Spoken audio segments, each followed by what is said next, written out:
Per què diem que el fons antic és una biblioteca de biblioteques? En aquest vídeo resseguirem els orígens de la biblioteca a través de la documentació de l'Arxiu Històric de la Universitat de Barcelona, documentació que he estat treballant durant la meva estada de pràctiques en aquest arxiu i també en el marc del meu treball de final de màster. Els primers llibres que van formar part de la biblioteca provenien de les cases de religiosos cremades i saquejades durant les bullangues de l'estiu de 1835 i suprimides durant les desamortitzacions d'aquell mateix any i el 1836. Els llibres van ser plegats per ordre de l'Ajuntament el 1836 a l'exconvent de Sant Joan de Jerusalem, fet pel qual la biblioteca s'anomenà popularment Biblioteca de Sant Joan, i van romandre durant quasi 40 anys fins al 1881, quan van traslladar-se al nou edifici de la Gran Via, on actualment es conserven. El dia de Sant Jaume de 1835, una cursa de braus al Torín de la Barceloneta, que va resultar poc satisfactòria pel públic, va ser l'espurna que va fer esclatar una bullanga. La multitud va saquejar i cremar diversos convents i les comissions de barri, ràpidament organitzades per l'Ajuntament, van actuar per tal de salvar tant els convents com allò que contenien. Albert Pujol, rector de la Universitat de Barcelona, explicava el 1839 la precipitació amb què es van haver d'extreure els llibres de les biblioteques per poder-los salvar del foc. Els llibres i documents van arribar en sàrries i lligalls. Ens consta que els volums, segons aquest document prop de 140.000, provenien de més de 30 convents, cases i col·legis religiosos masculins. Els que més llibres van aportar van ser els convents barcelonins dels agustins, amb més de 15.000 volums, i dels franciscans i dels dominics, amb més de 12.000 llibres cadascun. No només van arribar llibres de convents barcelonins, sinó de tota la província.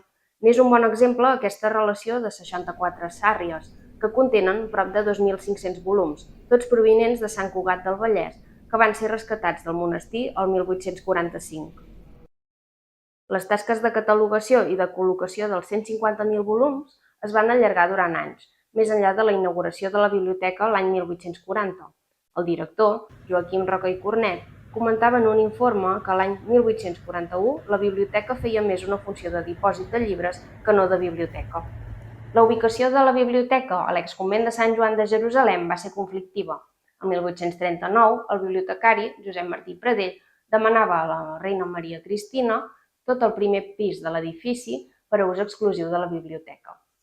Aquesta petició va portar tensions amb les dues entitats que s'allotjaven ja a Sant Joan, l'Acadèmia de Bones Lletres i la Societat Econòmica d'Amics del País, per la limitació de l'espai de què disposava l'edifici. La disputa es va allargar fins al 1842, quan una reial ordre va concedir la petició a la biblioteca.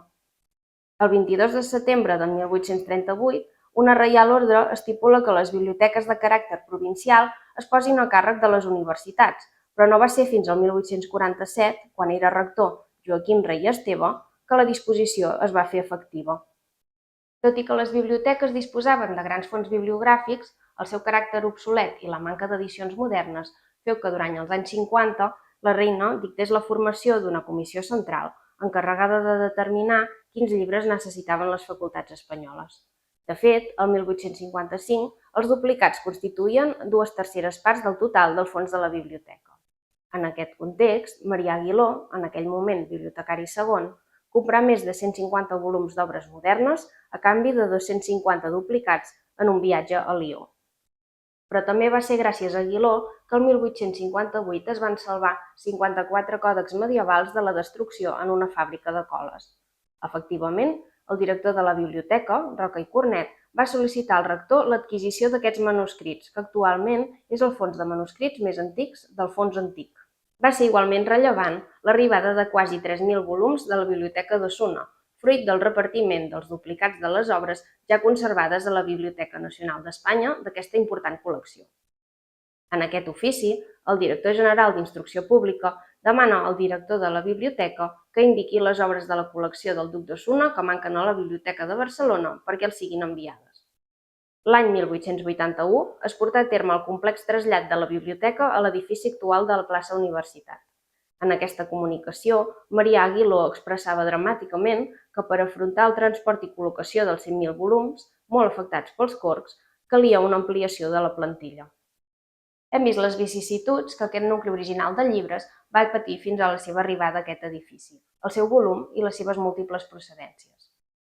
Provinents de diferents cases de religiosos de Barcelona i de la resta de la província, aquests llibres van ser plegats en aquesta biblioteca i és per aquest motiu que podem dir que el Fons Antic és una biblioteca de biblioteques.